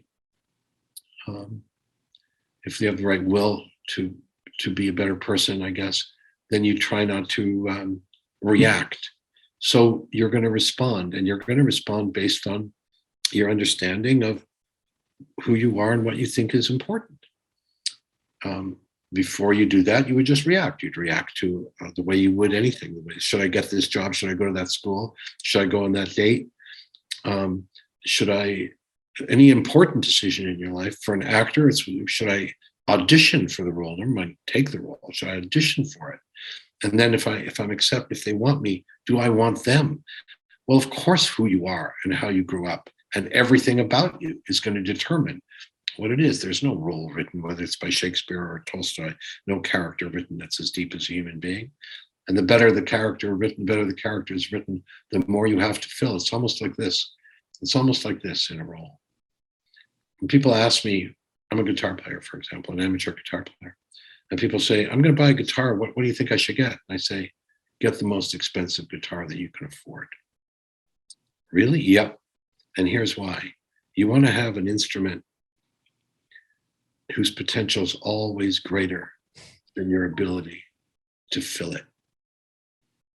And it'll always attract you for that reason. Great roles, great stories, great collaborators, great artists working on something. The potential is so for you to fill it with your life is there. The lesser the thing is, the harder it is to do. And so, of course, who you are, how you grew up affects everything. And you try not to just respond too quickly. You try to react too quickly. You try to respond with some understanding of what it's going to mean, some understanding of why you're choosing it. That's a very interesting analogy. Thank you for your patience with that question. And to Faye Grunswig for her patience, because I see that she's got her video turned on and I think she's ready to go. Go ahead with your question. Good job, Abigail, on my last name. Oh, okay. Good. Mr. Rubinek, thank you for taking my question. I don't have it in front of me, so I'm going to paraphrase. My parents met in Faribault as well, and came to Canada in Montreal and, had me and my sisters. But when you were sitting in that kitchen table with Charlotte's mother as the two little children, who are my kids' age, by the way, were playing on the side, and this American who's supposed to be educated in America had no clue even what the Holocaust was.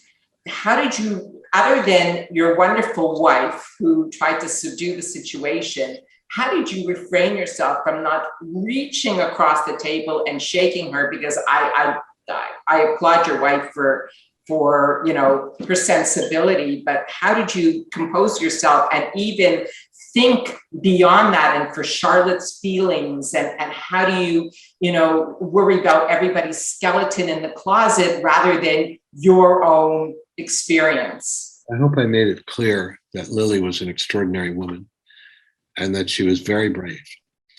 I think that she was in denial. I think she knew what the SS was. I think she knew what the Holocaust. She'd seen movies, and she was ignorant about a few things that she was willfully ignorant about, as she explained. I tried to portray her honestly. I think she was very brave. And the reason that I included this part of my play is because I wanted to show somebody who had a transforming moment. I think I recognized, I was upset. I said to Eleanor, what the hell are we going to do? I mean, she's in denial. But it was clear that there was something else going on. It wasn't somebody who was ignorant. It was somebody who was traumatized by her own background to a certain extent and had blinders on. But you don't need to be German for that. I've seen it in as many Jewish people as non-Jewish people. What I believe, Faye, the bystander, the hero, the perpetrator, the victim, that's very often in the same person and sometimes on the same day.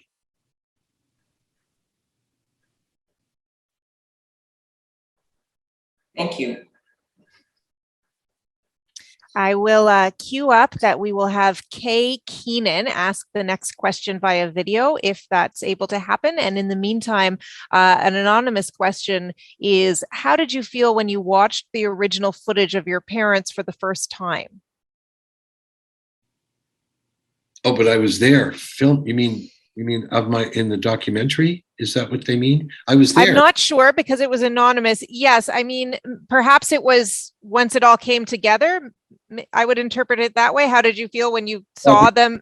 Part of putting it together. I mean, a wonderful man named Reed Dennison, who's since become a very well-known editor in Canada. This was his first film as an editor. This was my first film as a producer. Michael Kozitzky, an old friend of mine, wrote the beautiful score for it. Somebody I'd grown up with. We were all first timers in many ways. And so I was watching the footage. There's a lot of footage that we couldn't include. The film is only an hour long. It was made for a wonderful series called Man Alive with Ray Bonesteel. Ray Bonesteel in those days at CBC Television. They had only a half-hour version, but I did a co-production with them, which meant that they got to show their version for their show, and then I got to make my own cut of it, which was only 20 minutes longer, really. This is about a 52-minute documentary. It's not a long documentary. But where it really affected me was when it premiered for an audience, big audience, was at the Toronto International Film Festival in 1987, with my parents there. And the whole audience knew they were there, and they all turned. We were kind of sitting in the middle of 800 people or something, and everybody kind of turned in a circle to my parents and stood up and applauded their survival and who they were.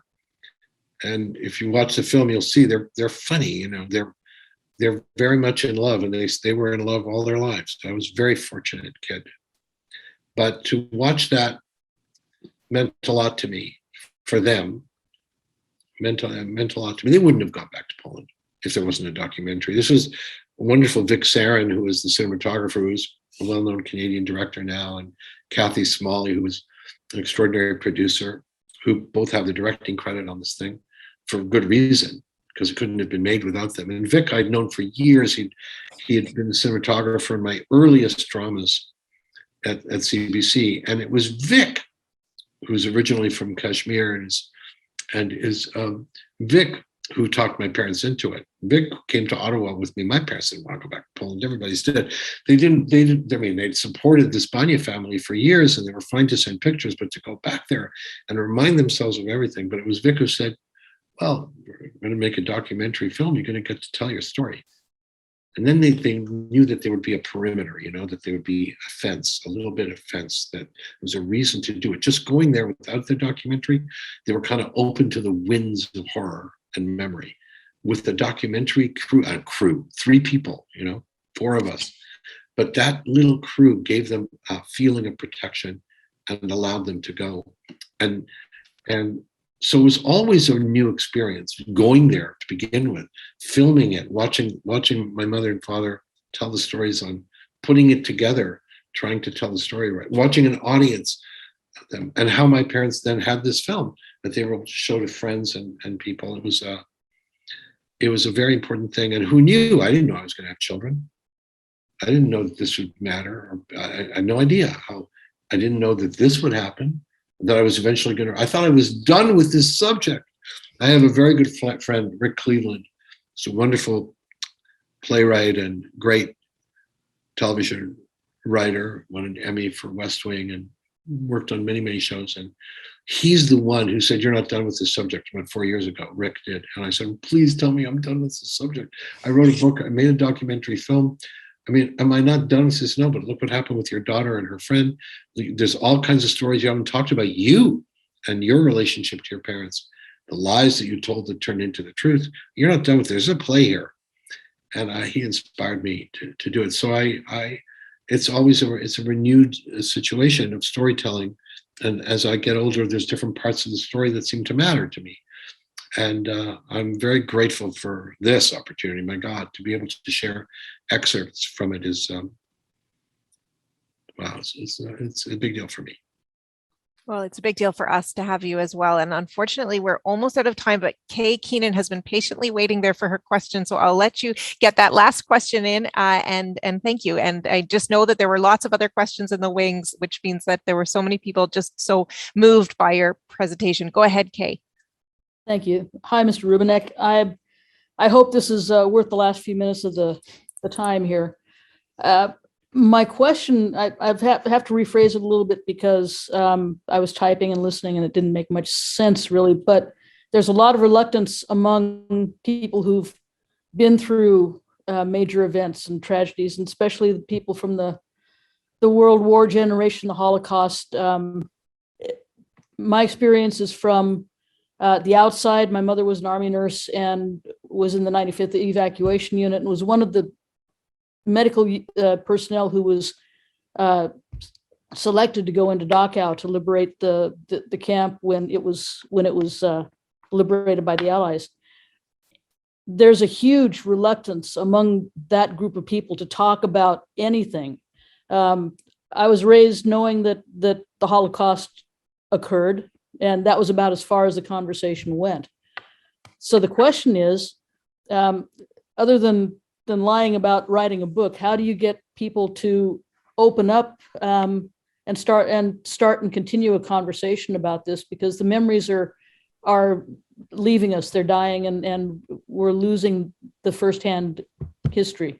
You know what I think? I think that, first of all, I was very fortunate. My parents, I know that it was hard for people to talk to their parents or their grandparents if they were in a concentration camp. Who knows what they had to do to survive? Who knows those memories? But you got to remember, my parents always said they were lucky. I think I said it in this presentation. They thought they were lucky. They had each other. They were together from the time they were 16 years old, and they survived together. And they were in love, and they had each other. And they were hidden. They weren't in a concentration camp. They lost everybody. Everybody was, but they had each other. They found it easier to talk. My father was also an actor. He was a storyteller. I was lucky that those stories were shared. But all through my life, I've been interested in other people's stories about this. Very first time I was on radio with Andy Berry at CBC, and he said, "Can we just get Holocaust survivors to call in, or children?" I said, "Please, here's the segment of the population I would like to call in." This is 35 years ago when I was publicizing the book and documentary. He said, "What segment?" I said, "Only one segment I'm interested in. Only children of parents." And the thing is that if you're going after the trauma, you're already hitting a wall. Yeah. What I think is, ask, why did I end up in this city? There's a grandmother somewhere, a great aunt, an uncle. Ask questions about just ordinary questions. They will lead you to a Tolstoy novel. They will lead you there. You don't have to ask about, tell me about the time you were traumatized in Dachau. That's going to stop things cold.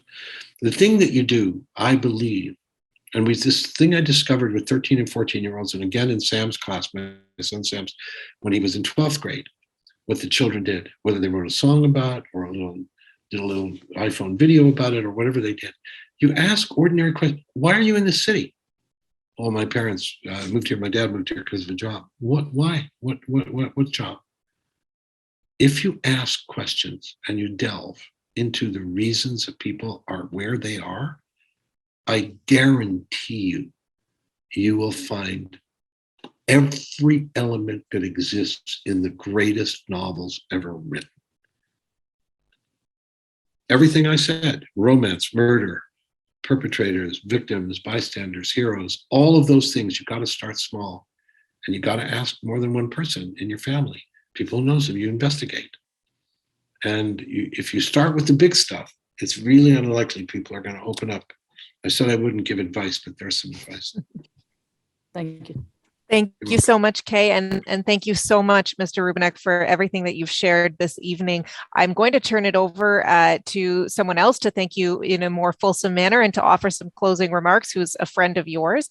I'm very pleased to introduce Bernie Farber, chair of the Canadian Anti-Hate Network, to provide those comments. Acknowledged as one of Canada's most accomplished NGO CEOs, Bernie Farber's career spans more than a quarter century, focused on human rights, anti-racism, pluralism, and inter-ethnic faith-race relations. His efforts have been documented in numerous Canadian human rights publications, books, newspapers, and magazines. His work has also been cited in a number of academic publications. Mr. Farber has successfully run large NGOs and foundations, including Canadian Jewish Congress, the Paloma Foundation, and he's recently retired as executive director of the Mosaic Institute. Today, Mr. Farber is a human rights consultant, newspaper columnist, and social justice advocate. He's received numerous awards for his civil rights work, including the Queen's Diamond Jubilee Medal, Government of Canada 125th Commemorative Medal, and the Ontario Association of Chiefs of Police Award for outstanding service and dedication to policing in the province of Ontario, among others. Welcome, Bernie Farber. Thank you so much, Abigail and Saul. Thank you so much. You hit so many chords. People don't know this, but Saul and I basically grew up together. When he said he lived in Sandy Hill, he kind of lived just down the block from us. And he was very much my big brother. As a matter of fact, so much so that he shared his Superman comics with me. They were in mint condition, and had I kept them today, who knows where we would be. But his experiences, and Franya and Srulik and Israel's experiences, mirror the same experiences that my father had. And I suppose what I really want to say in the end is that despite the horror and despite the tragedy that we heard tonight, this was really a story of love. It was a story of love and how love impacted on survival. And we learned something today. And I want to just end this evening by telling you a story that a dear friend of mine, I hope he's in the audience today, a fellow colleague, Eric Vernon, who worked with me at Canadian Jewish Congress, reminded me of many years ago.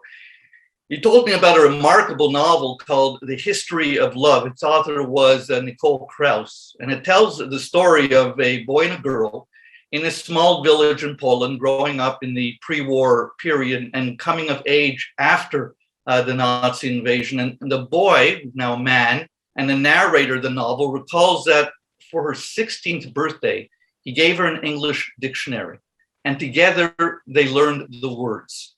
And later, when things happened that they could never have imagined, she wrote him a letter that said, "When will you learn that there isn't a word for everything?" And it's true, as it's been said, that there have been things in Jewish history that is too horrible to be believed, but not too horrible to have happened. And nothing epitomizes this more than the Shoah, than the Holocaust. So the Holocaust itself represents a watershed in human history, a period of horror that redefined the limits of depravity of human nature and expanded humanity's consciousness of evil. The Holocaust has become the seminal point of departure for understanding the general potential of humankind and for such inhumanity. Though not the first genocide in human history, and sadly also not the last, the Shoah serves as a definition of the utter negation of human rights. It was a slaughter that was organized on bureaucratic principles and executed on an industrial scale. It was undertaken with contemptuous disregard for the humanity of its victims, let alone for any inherent rights to which they might be entitled simply by virtue of their humanity. In the end, the Nazis murdered the vast majority of Jews that were under their control during the Second World War, including 1.5 million children, as part of the horrific scheme to eradicate the Jewish genetic pool.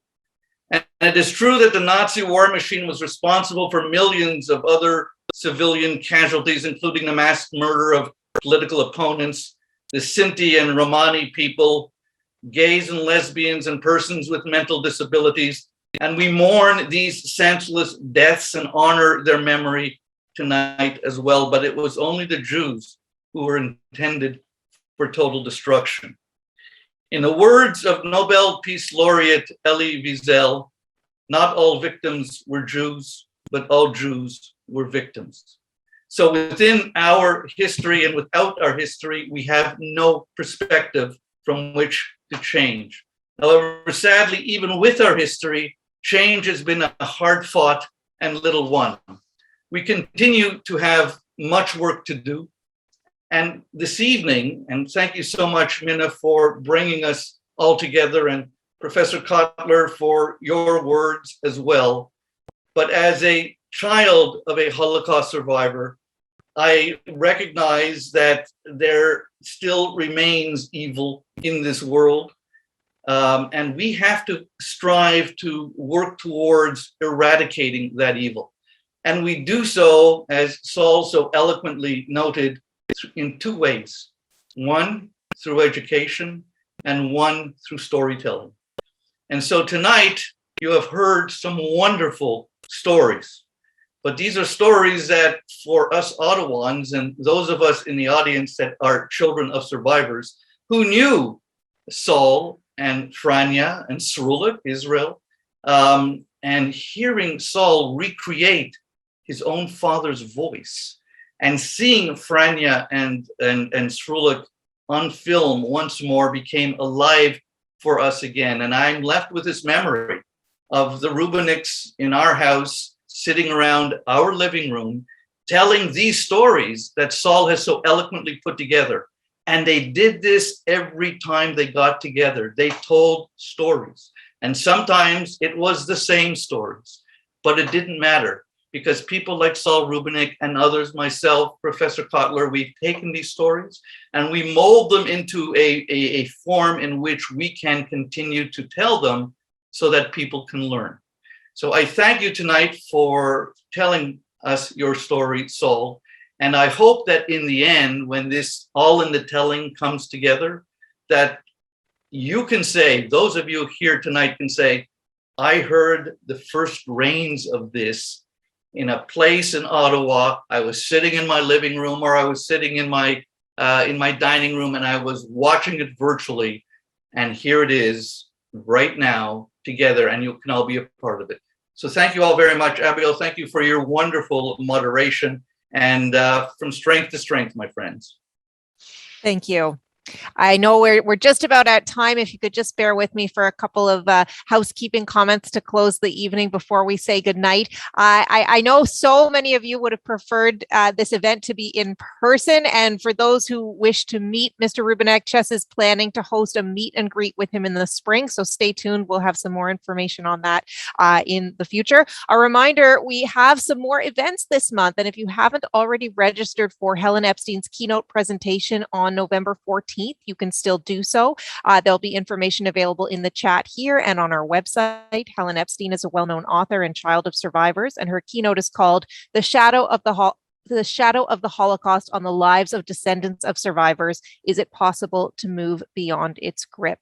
And you can see that we also would like to give another thanks to our sponsors and partners who are up on your screen tonight. And finally, if you missed or you know somebody who missed some portion of tonight, you can always come back to CHES's website. Tonight's event will be posted there too, as well as other events for Holocaust Education Month. You can find information about that already. Thank you so much to everyone for joining us this evening. Have a great rest of your night.